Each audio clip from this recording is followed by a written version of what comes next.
So the recommendations are divided into those three segments that I mentioned at the beginning of the presentation. This is just a list of some of the countermeasures. It's not meant to be all-inclusive, but it's ones that we think have the potential for really serving as countermeasures to the crashes that have been observed within the data. And so I want to show some examples of each one of these, and I want to get your all's input and feedback as to a couple of different things. One would be what your thoughts are on the likelihood that these measures could have a positive impact on pedestrian and bicycle safety, and also what some of the potential opportunities and also maybe some of the obstacles for implementation would be. One of these is that prohibited right turn on red in pedestrian priority areas, such as maybe downtown or along a particularly high pedestrian crash corridor. As you might imagine, one of the potential obstacles to that is going to be the traffic flow. And there are going to be potentially some that see that as a negative aspect of implementing that. So I'd like to just have that kind of discussion as to what some of the pros and cons, in your all's opinion, that you think these countermeasures may have. So what we have done is kind of structured it like this, with an image related to the countermeasure. And we've also suggested a couple of locations from the hotspots as well as the corridors as to where we think this type of improvement could help to mitigate for crashes that have occurred in the past, and hopefully to lower the number of crashes that will occur in the future. So the first of the measures is associated with a bicycle safety improvement. This is called a bike box, or an advanced stop line, which is where you have a bike lane, such as along A1A, and then you have an advanced stop line that stops motorists before the intersection in order for bicyclists to improve their visibility and not kind of get squeezed when the intersection goes to green and maybe the front car wants to turn right. This also helps bicyclists make a left turn because they can actually queue on the red light in front of the queue of cars, and so they'll be ready to make a left turn without having to actually merge over across the lanes in order to do so. And so we've identified two locations, one on Ocean Boulevard, in particular perhaps Ocean and Atlantic Avenue in Delray Beach, and along Atlantic Avenue at Congress as well as a potential another location. I know Congress is a focus of Delray Beach in terms of trying to create a more walkable, livable area. This might be implemented as part of a future lane elimination or road diet in that area if bicycle lanes are provided. But on Ocean Boulevard at Atlantic Avenue, there are bike lanes today that this could be implemented as part of.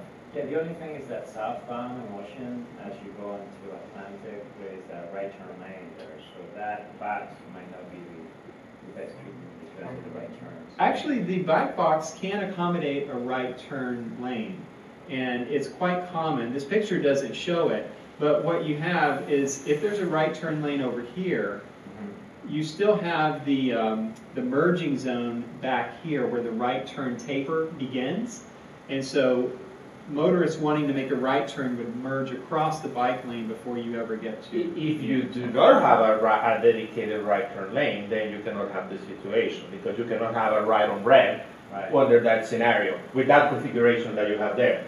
The bike box is associated with prohibiting right turns on. Correct. Yes. So it has to be if you do not have a right turn, a dedicated right turn lane. Because the advanced stop line means that the visibility is compromised. You cannot go to the intersection and then see if there's any oncoming traffic. Right. If you are a car. Yes. So that would be one of the obstacles potentially, is that if there is no right turn lane, then it would require also the implementation of another one of our countermeasures, which is the prohibited right turn on red. I live off at Atlantic and familiar with both, and I think it's a really good idea at Atlantic and Congress. That sidewalk is so full of people that they're in the streets sometimes. I mean, it's got a lot of pedestrians and it's got low visibility because there's a wall if you're heading west. Yeah. But this is for bicycles.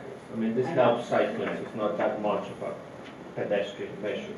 But it kind of helps them because if you're in the intersection, you know how people run right up into the crosswalk, they don't stop, and then Yeah. you're walking around cars. I think an improvement like this could have a secondary benefit for pedestrians if it just causes a more traffic calmed approach or demeanor from the motorists in the area.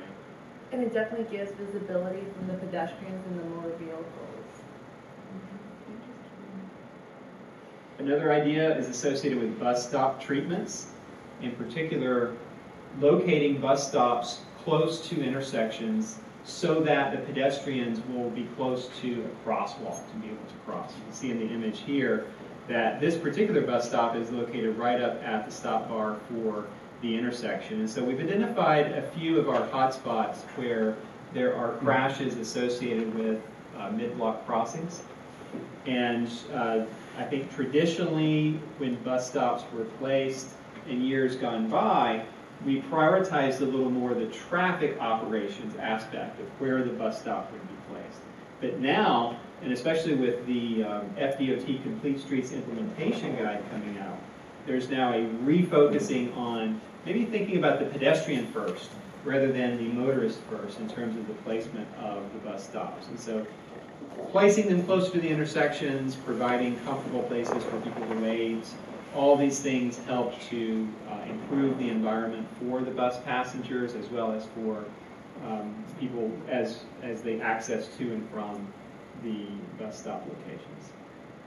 Crossing islands take many different types of forms. It could be a median in the roadway with a crossing in the middle, or it could be a channelization island, which could be associated with a dedicated right turn lane or with a traffic circle like this, but providing some sort of refuge space for the pedestrian in order to shorten the crossing distance and also to make the crossing task easier is one of the countermeasures that's been shown to perform the best in evidence-based before and after studies that Federal Highway Administration and other research-based organizations have conducted. So we've identified some of our spots and corridors where we think these types of crossing islands can help to improve the intersection for pedestrians. Often these are associated with one of those channelized right turn lanes, and instead of having just a striped out flush asphalt area that's sometimes just got some paint in it, actually putting one of these islands helps to provide that refuge space for pedestrians. So you looked at these specific intersections and there is enough space right at the intersection to put something? Well, there appears to be. Of course, we don't have survey level data or anything like that. But also intersections get rebuilt over time as well. And so in some cases you may have to provide some modifications to the intersections to be able to provide it. But what we're saying here is that the crash pattern seems to be indicative of an intersection where a crossing island would help. And this could be used in conjunction with the pedestrian signal, so it kind of creates Could a be. signal It could be. Or Yeah. closing out. Pedestrian hybrid beacons. Because, you know, if you think about it, I saw somebody on a walker cross Atlanta, and I'm thinking, how are they ever going to make it? Especially because somebody didn't yield to them, white turn on red. And then they're in the middle with a walker, just in the middle, you know?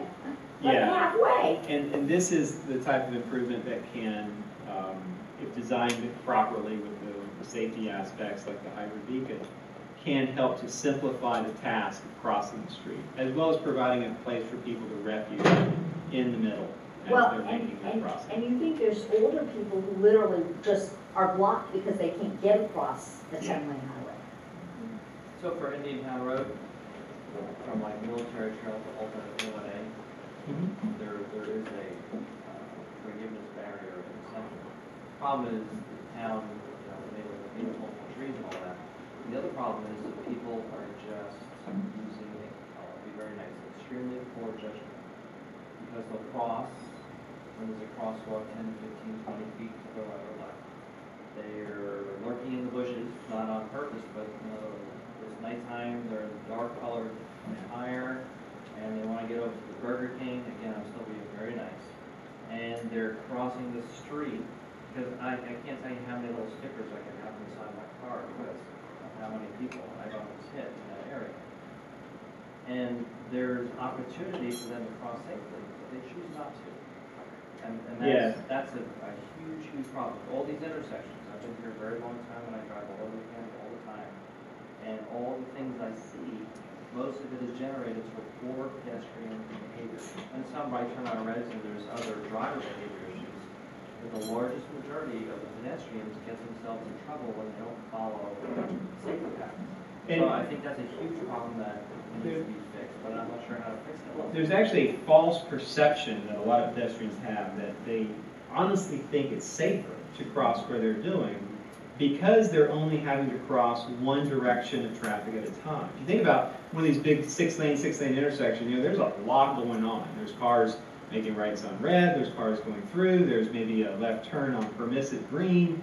There's a lot to have to deal with as a pedestrian to use one of the crosswalks at some of our bigger intersections. So a lot of people have that false impression, but what happens is visibility is an issue, multiple threat scenario is an issue, and you have a greater chance of being involved in a fatality if you cross it. Judgment is really low. Yeah. So that's my main focus is trying to change that judgment. Yeah, I like that. I mean, I don't disagree with what you're saying with regards to, pedestrians making poor decisions, but about 6 months ago, I went out into the streets with people who had handicaps. They were blind, they were in wheelchairs, they were deaf, and we had to actually try and, we didn't blind ourselves, or we didn't take on the disability that they had, but we just walked with them across these intersections, and they explained to us how they were feeling in that particular moment. And when you do that, it changes your perspective. And whether or not pedestrians are taking risks or making bad decisions, I think is beside the point. We're mandated by law to make sure all of our intersections are ADA compliant. I think that's one. And that's a great point and observation. But in my years of enormous amount of experience dealing with trauma issues, I can say with great comfort that a very, very small, minuscule ones were hit because of it. Sure, but Because they're following the rules the best that they can and taking extra care, whereas the general population doesn't really care. But I'm going in the street and everyone's going to have to stop for me. you're absolutely right. But the impact it has on the disability community is that they don't have accessibility to jobs. They can't get to buses because they are trapped. They're trapped in their homes. They don't feel comfortable navigating our intersections and our streets. And that's, I think our role as planners and policymakers is to try to make our transit systems, which use these big streets, more accessible to the people that need to get to those particular, across those intersections, or bus stops. And couldn't design stop bad behavior? I used the example earlier of there's bushes in the median on Atlantic Avenue, and the kids get halfway, stand in the bushes, and then step out. And couldn't there be crown of thorns planted so the kids don't go, or a low-level fence or something to stop people from? There is limited use of that. FSU put up fences. Oh, right in the middle of the. Which is very unsafe because the kids don't see it at night, and then they run and they get halfway across. And they just.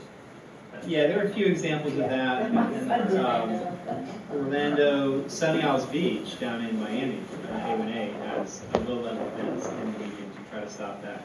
But Sunny Isles Beach also has signalized intersections at every single block. It's a highly urbanized section of A1A, so there's plenty of frequent crossing opportunities. Yeah, I would say that those have limited effectiveness. Okay. Yeah.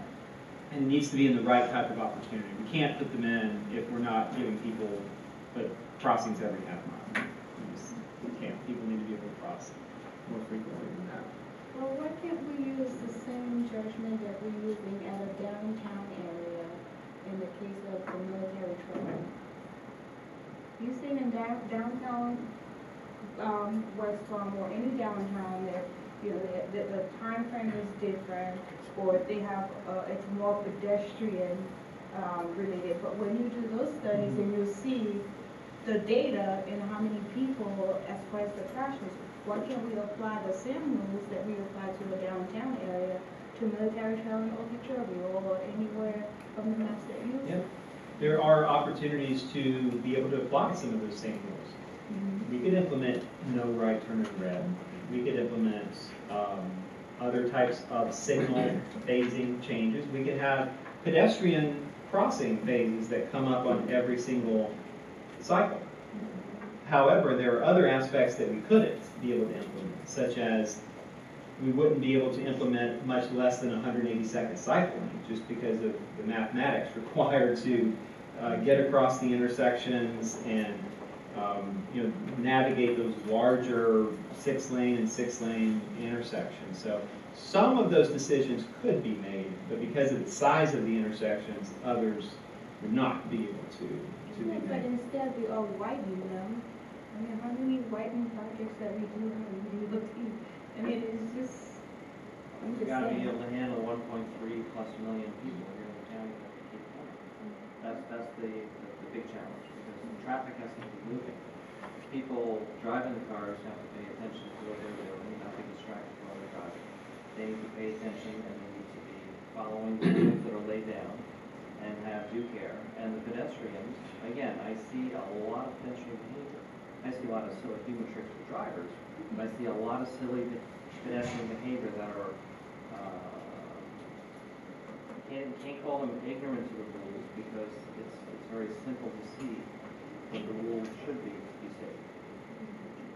I think Linda has a good point, though. We were going through some of the corridors and noticed that there was a widening project that's scheduled for military and Lake Worth, and that's one of the corridors that you pointed out. I believe that was an intersection. So Yeah. there is that balance of, if we know what's going on that's wrong, when do we intercede? In some of the intersections, you can actually implement an exclusive pedestrian phase where pedestrians could cross in all directions. And that means that you only have to cross the intersection one time instead of twice if you're making a diagonal movement. So some of the downtown type intersections like in Boca or in Del Rey could get that type of treatment. Actually, we're looking at that on one or two locations in downtown West Palm Beach.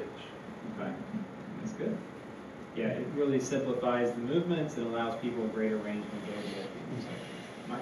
I was saying, I guess it also depends on, I guess, if it's a local government, I guess its intention for a particular downtown project. I lived in Del Beach the first 9 years I was down here, and it seemed like years before I moved there, they made it as a concerted effort to slow traffic down in their Atlantic area from Slinton down to maybe US 1. Okay. Because they could, I saw pictures of the Atlantic, it was twice as wide before, it's that diagonal parking. They shrunk everything because their emphasis was on pedestrian, whereas downtown, like West Palm Beach, which is a larger downtown, so you have more opportunities to flow traffic. It's still fairly intimate, but at the same time, you've got more opportunities to move stuff there. And so far as the widening project is concerned, it's the development pattern down here. It's like you've got these large blocks that I don't think ever intended to be developed this intense. 40 years ago, you had this type of development. You're not making new streets really. So you've got existing streets that you have to make wide. You really have no choice. There are a few opportunities to get new streets in that can alleviate, run some of this traffic. Absolutely. And the lane reductions is one of those strategies. And Boynton Beach is attempting to pursue lane elimination and the eastern end of Boynton Beach Boulevard, I believe in the area between I-95 and US 1, which includes one of our hotspots, hotspot number 3 right at Seacrest Boulevard. 4-lane to 3-lane is the typical or the conventional lane elimination, but other patterns are possible as well. And the additional space can be used for a variety of different techniques depending on what the context of the area calls for. Bike lanes, or maybe wider sidewalks and no bike lanes, or on-street parking, or there's any different type of choices of what that additional space could be utilized. I described earlier the leading pedestrian interval, and I think this one has a very important potential for application in Palm Beach County because it is it's not as drastic as kind of the no turn on red, but it does allow pedestrians to kind of get that head start into the intersection and help improve their visibility at the intersection as well. So basically what a leading pedestrian interval is that while the red phase is still active for the concurrent movement of motor vehicles, the walk phase comes on for pedestrians for anywhere from typically 3, 5, 7 seconds, something like that, that allows pedestrians to establish their position within the right-of-way. And then only after that does the green come on for motor vehicles, which could include the right turn. Leading pedestrian interval is most effective when implemented in an area without a dedicated right turn lane.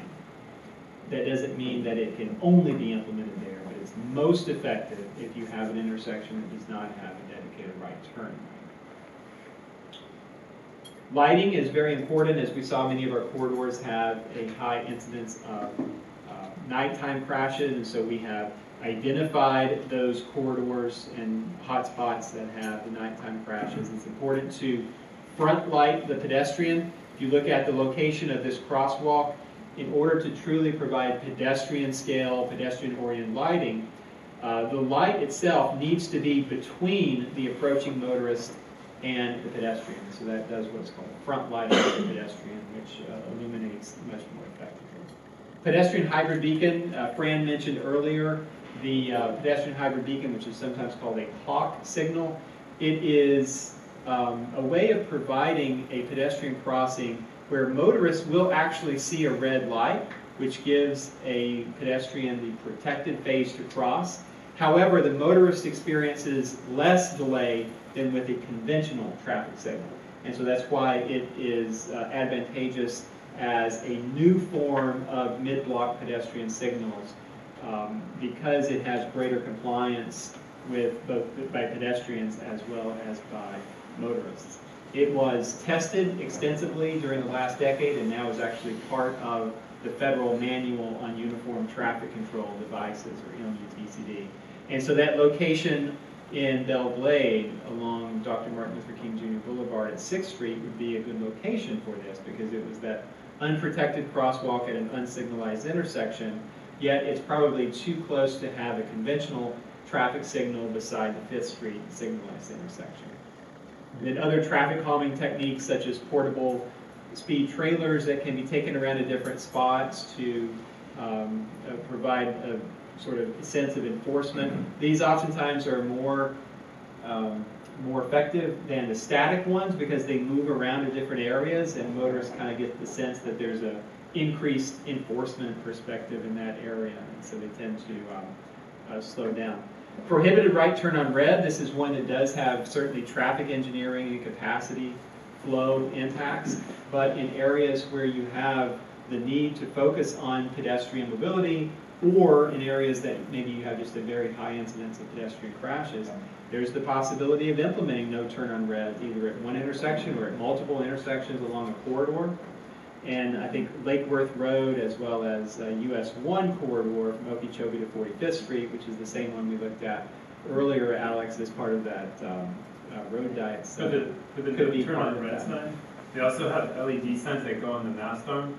And when the pedestrian button is activated, the no turn on red is activated. And when the cycle ends, the light goes off.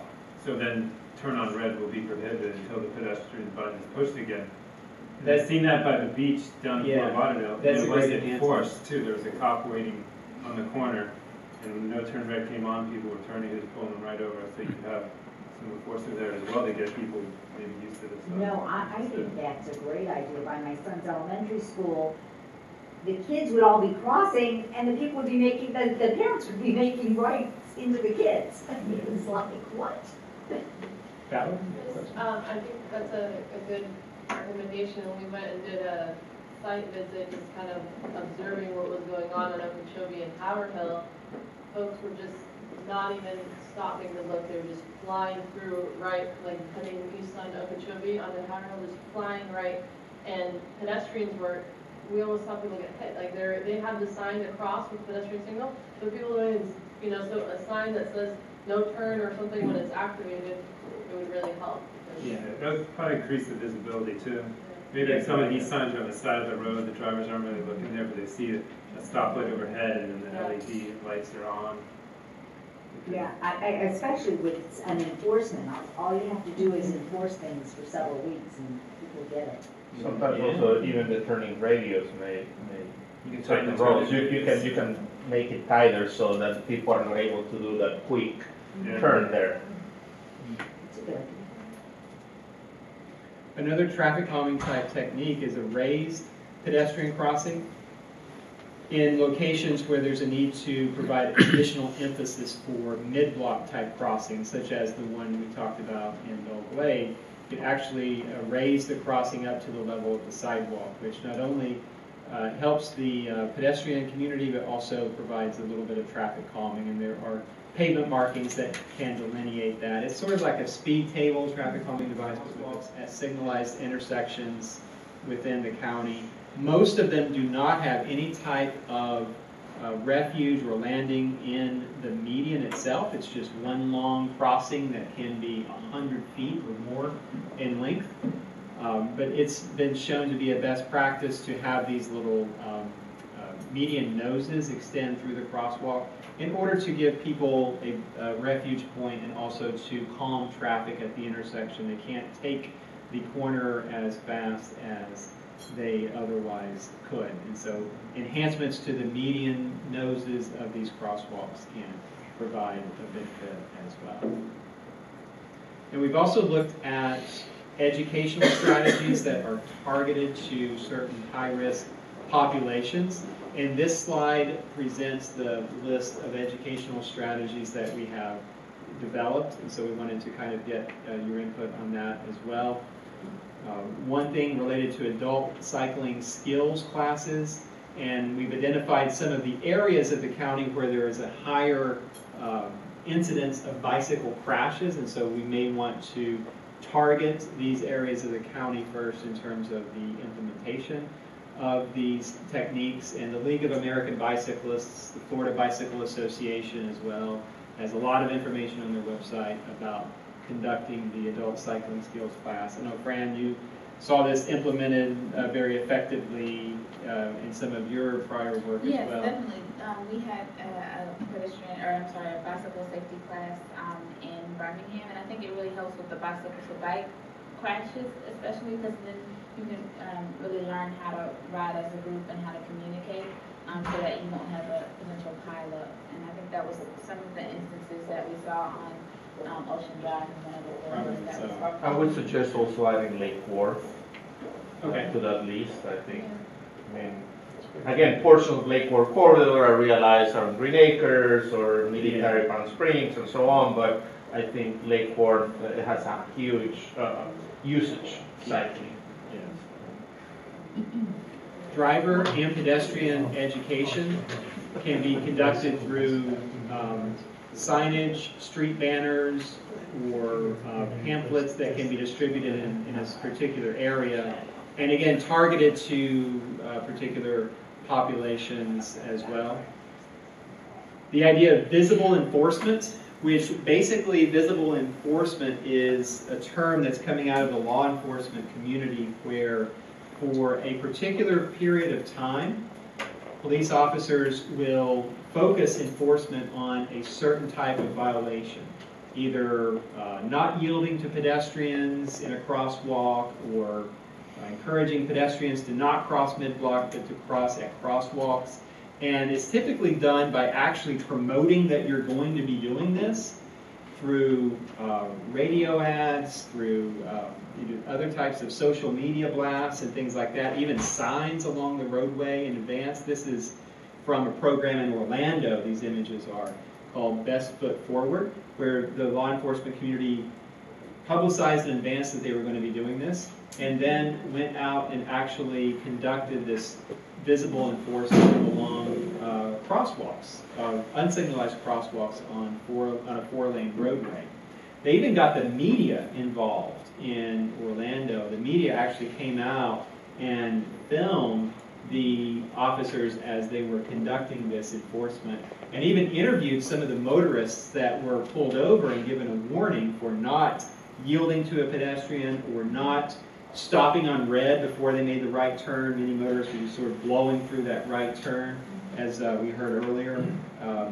And so it's sort of like, I think the media presence probably is more important than the actual few people that actually get pulled over, because it basically goes out to the whole community when the media gets involved. There's some, I guess, that's shaming, but just to be able to see that on the media coverage of that, the television media in that case, it really had a great effect for the Best Foot Forward program in Orlando, because a much broader spectrum of the community gets to see it than just the relatively few people that actually get pulled over. So things like that can help communicate the importance of pedestrian safety within the community. When I was in Miami Beach, we had the police department got a program going once a year. They enforce the laws of traffic, safety for bicycles, pedestrians, everybody. And they will approach from 3 different angles. One was to educate the motorists, the pedestrians, and the cyclists on the laws that applies to them. The second phase would be to actually give warnings to people. Okay. If you're attempting to do something that was illegal, give the warning so next time, remember. And the third phase and last is actually giving tickets. Yes. And they Progressive ticket. yeah, so they'll do like a 3 or 6, something like a 5-month program, and they will give as many as 1,600 tickets. Yeah. And the warnings also, so they track that. And unfortunately, from my perspective, things like it needs to be a regular, program. You can't just do it once a month, once a year, and then 3-4 months, and then take off and try to do it next year. Yeah. People forget and all those things. But I think that maybe as part of this study, some sort of recommendation should be announced or part of the study put together to get the county, NPO, and jurisdictions to strategize funding towards a program like that. Yeah. I think that would go a long ways in trying to improve safety in the county. If you like YouTube, check out one of the YouTube videos of one of the television media coverage of the Best Foot Forward program in Orlando. It's quite entertaining.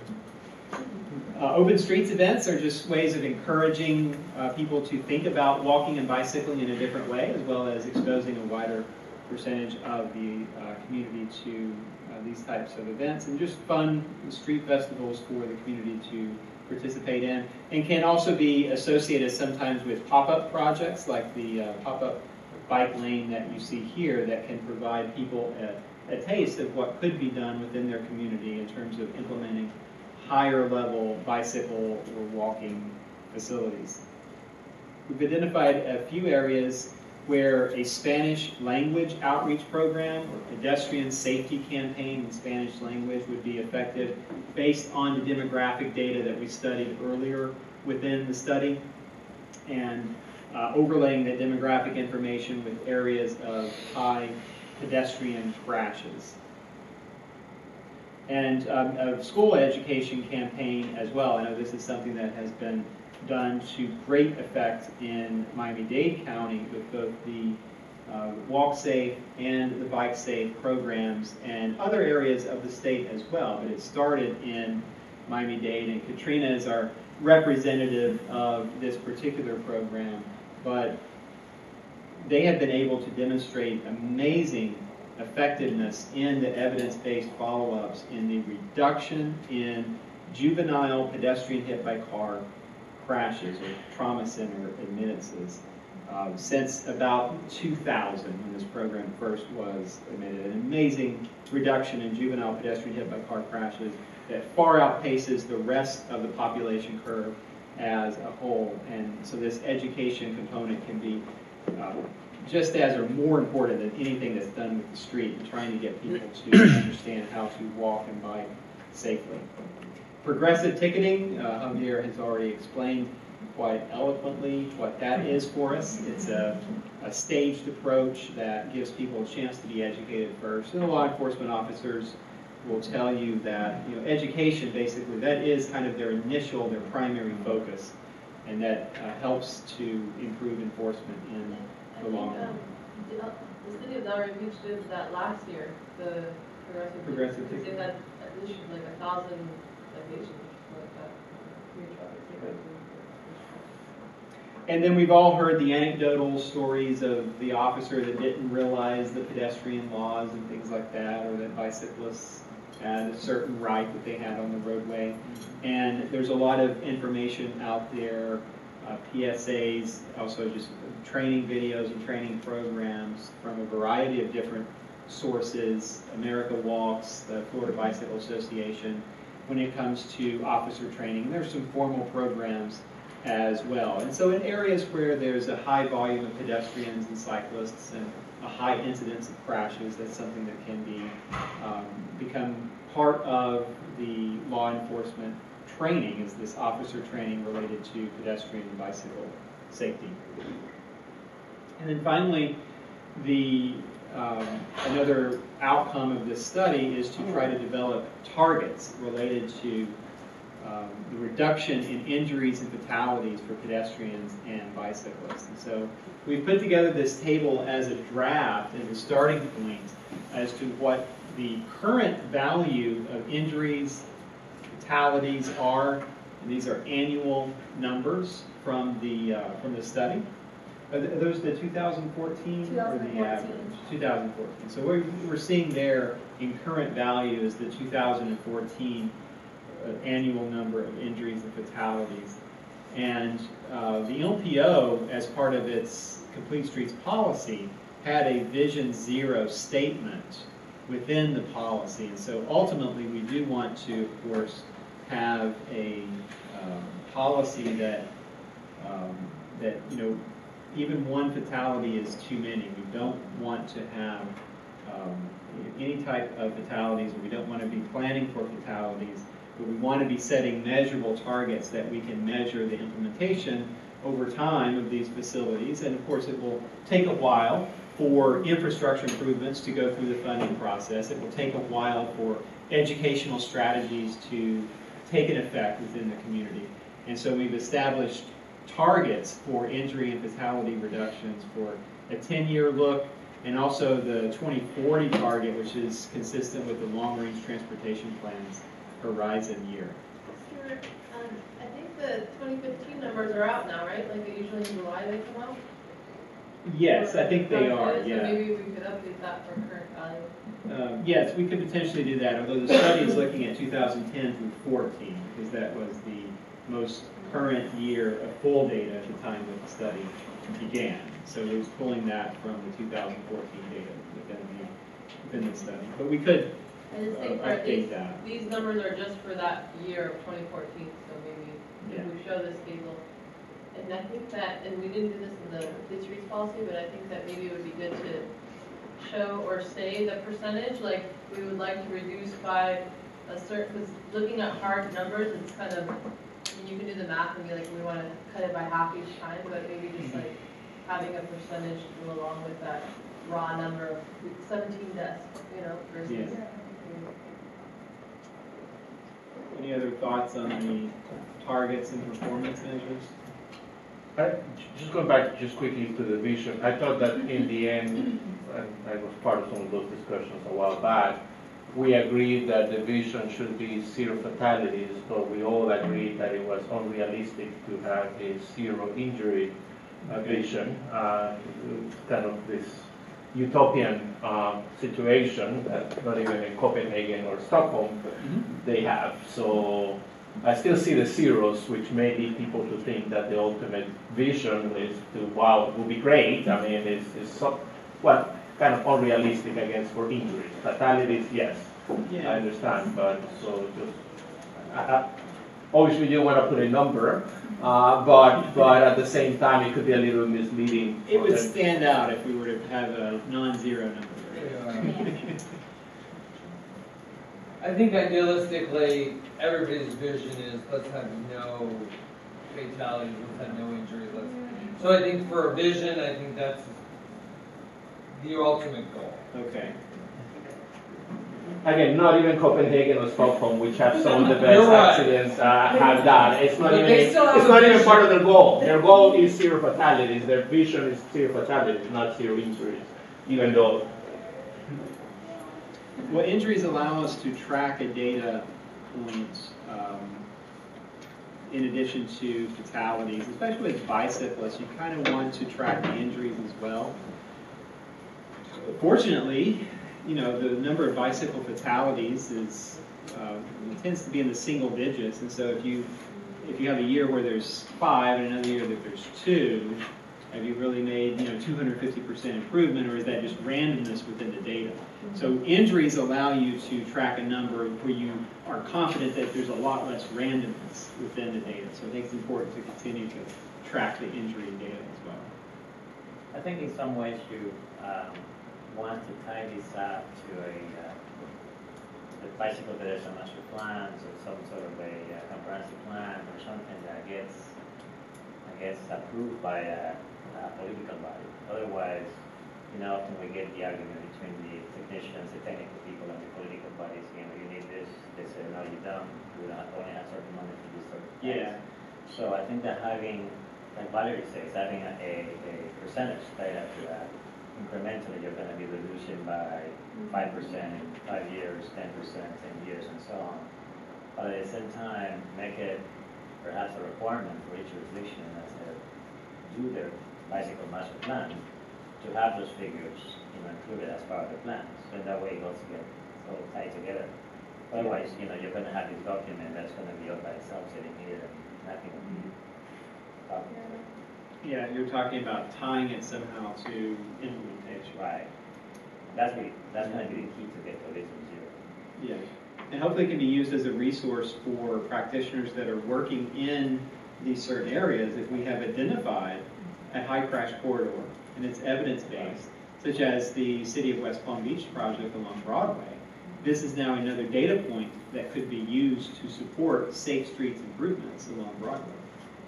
So using it creatively, I think, is going to be important, and that's why it's important to have this safety team that has formed as part of the study, but you all will be implementation champions of this project as moving forward. If you have projects within your own individual work programs, reference this document and you use it as justification for implementing safe streets improvements. So one question, and some of the specific corridors that you looked at, in which you included some recommendations or some measures. Did you look at the details as to what may have been the cause of the specific accident in those areas? So was your recommendation based on the analysis of what was the most prevalent situations that caused the accidents, or the fatalities or the accidents in this specific corridor or hotspot? The way that it's worded in the electronic crash database is called first harmful event. So it describes some of the situations associated with the crash, such as if it was a right turn or a left hook crash for bicyclists at an intersection. So we are able to analyze that type of information from a broad, holistic perspective. We don't get into, at this level of analysis, actually, getting in and reading crash reports or trying to, solve the specific issue of a specific crash that happened in the past. But the data does summarize some of that for us in those things like the first harmful event. So I was thinking certain intersections, let's say military and Okeechobee that we have, or military and Lake Worth. I mean, if we could kind of take a more in-depth look at what specifically was the cause, or at least identified in those reports for those incidents there, that may give us a better idea of what specific recommendations, what are the more appropriate measures. I mean, maybe in some places alcohol was very prevalent in a specific situation, or the nighttime because lighting is really bad. So we can tailor the recommendations more to exactly what. You can, yes. I know it's feasible. I wasn't sure whether, at least in some of the recommendations that you had some measures and then you have some locations in which you recommended those measures. I wasn't sure whether that was the result of some sort of. It was, yes, it was. It was the result of looking at the distribution of nighttime crashes, of pedestrian juvenile age crashes, and even sometimes some, cross-pollination of data, elderly pedestrian crashes at night or something like that. So you are able to make some of those correlations within the data that's in this study. And when the study documentation is published, then all of us will have it as a resource that we could go back to and look up what the information was about some of those more specific. So we should be able, municipalities, entities, we should be able to look at the disaggregated data that, if I want a Broadway, for example, that we're discussing, if I want to go and look at the Broadway data that you guys have, I should be able to access it and we see. will have a table of information that describes the statistics associated with those crashes. Now, if it's an analysis that we specifically conducted, we'll have it in the report. If it's something different than what we conducted, then you would have to maybe. But at least for the the data itself. corridors, the top 10 corridors and the hotspots. And That there's would be. more information associated with the top 10 corridors and hotspots Okay. than there are the county. 2 points I wanted to make is, of course, yes, I think you already kind of pointed to the fact that Lisa and Stuart have already provided kind of backup information for each of the corridors and hotspots that gives you a little bit more context on lighting condition and surface. But then also, this plan is kind of a jumping off point where the next step could possibly be a road safety audit. I think we discussed that briefly earlier. So for some corridors or segments that we think are kind of more of a priority, we can definitely do more of a in-depth analysis based on who the road right-of-way owner is. We would hope that entity would take that charge. Yeah, hopefully there would be appetite for conducting those more detailed road safety audits, especially along Lake Worth Road, along Okeechobee, along US 1. So it's going to be the municipality involved, the county traffic engineering, FDOT as well, but also multidisciplinary approach. With the road safety audits, you want to make sure that one of the aspects of road safety audits is that you're getting the opinions of a broad range of users of the street as well as agencies that have involvement with the street. So is there any kind of an implementation timeline? Obviously, engineering and road reconfiguration is, some of it's long-term, some of it would be a short fix, but like education, targeted law enforcement efforts and things like that. I don't see, is there a plan to bring all of those people together? Because I think that's one of the things, obviously, that seems to be missing at this table is the law enforcement component, which is a big component. Mm-hmm. Yeah, so that's just going to be follow-up by the various agencies involved in order to continue to make this a priority and be able to implement it. It's going to have to be. I know you all have relationships with the law enforcement community. That's something that can be. Yeah, that's something I wanted to mention earlier, that NPO does interact heavily with the CTST, the FDOT's community safety traffic teams. And so what we have been able to do on occasion is kind of outreach activities, specifically the one at Lake Worth near one of the spots that we actually identified in the plan, and you're aware. So hopefully we can continue to work in that frame where we're, hand in hand with law enforcement, FDOT, ourselves, and trauma center, people who really kind of understand the issue, and we'll be able to take this to the safety team and say, hey, these are the places that we've already identified. Let's come up with a schedule or a strategy to target them. Does the plan with the countermeasures, will it include like implementation agency identified, like these are things that would be great if they happen, like an actual next step, like CTST team, whatever, law enforcement, or I don't know, just some sort of a direction to, versus just throwing out ideas that would be nice. Yeah, definitely. We can have a list of agencies that we already kind of correspond with or engage with.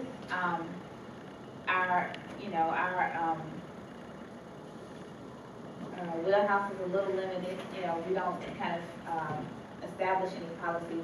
What we can do, like Stuart said, is be champions, so we can identify those resources and those agencies and work hand in hand with them, but, you know, it will be up to us to kind of continually move the law forward.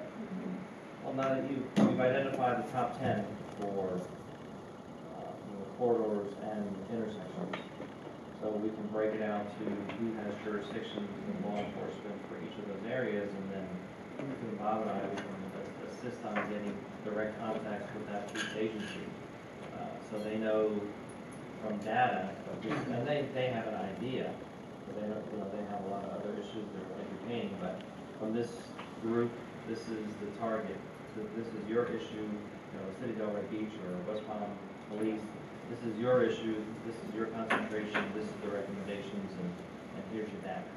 Yeah, you break it down by agency, like you're saying. It would be a great way of kind of having that list focused and sticking to it.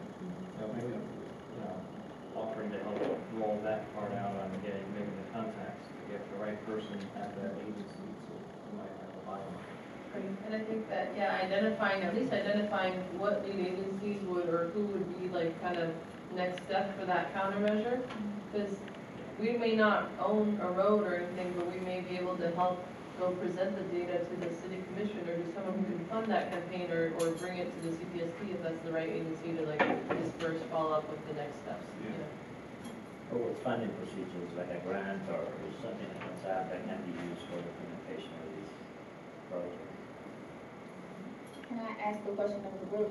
Of those of you who are with municipalities, do you feel kind of empowered by this plan to take it back and say, we need to kind of implement X, Y, and Z policies, or I know that, you know, it kind of could inform specific roadway projects, but on a policy-wide standpoint, how does this plan support you? How can you use it? How do you see yourself using it going forward? I can tell you this, I'm not a representative of a municipality, but I live in Lake Worth, and we have a bond issue on the November ballot for $40 million to improve our roads, and there is a dialogue that's going on about a complete streets concept and plugging that into the bond work, and the many of them are neighborhood roads, so we're not dealing with arterials. But I think there can be some impetus here, and that's why I'm videoing today, so I can share it with people and get people interested in some of the concepts.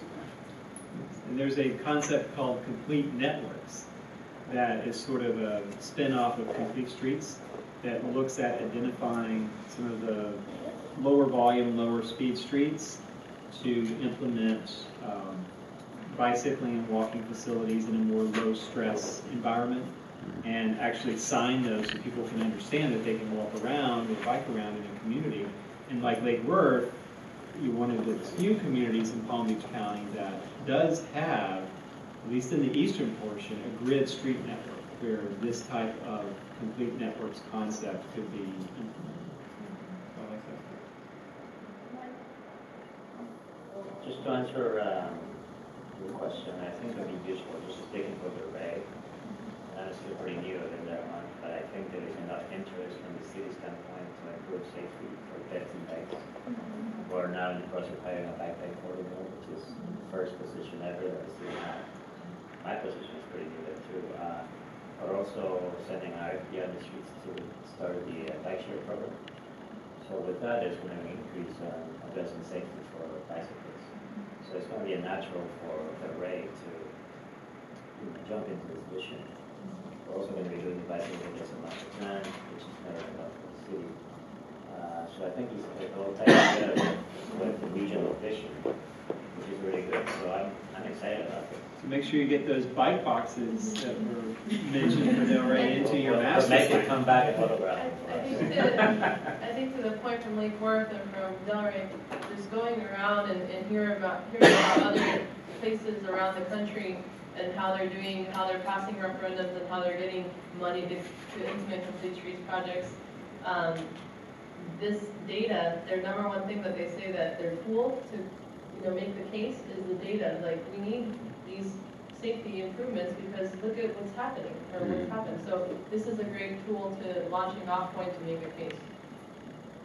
We're also getting the Bay Streets pretty much approved, so some other aspects, so things are happening. So what information will be available? I mean, you want to have spreadsheets, GIS maps? I mean, is that some of the end product that could be available to the municipalities if we need it in order to, again, make the case for specific improvements in a specific area? Yeah, well, we definitely have the maps available, through the plan, the heat maps that we've already produced, and then, kind of the drill down of the 10 hotspots and segments. I'm sorry, you have GIS maps or they, I mean,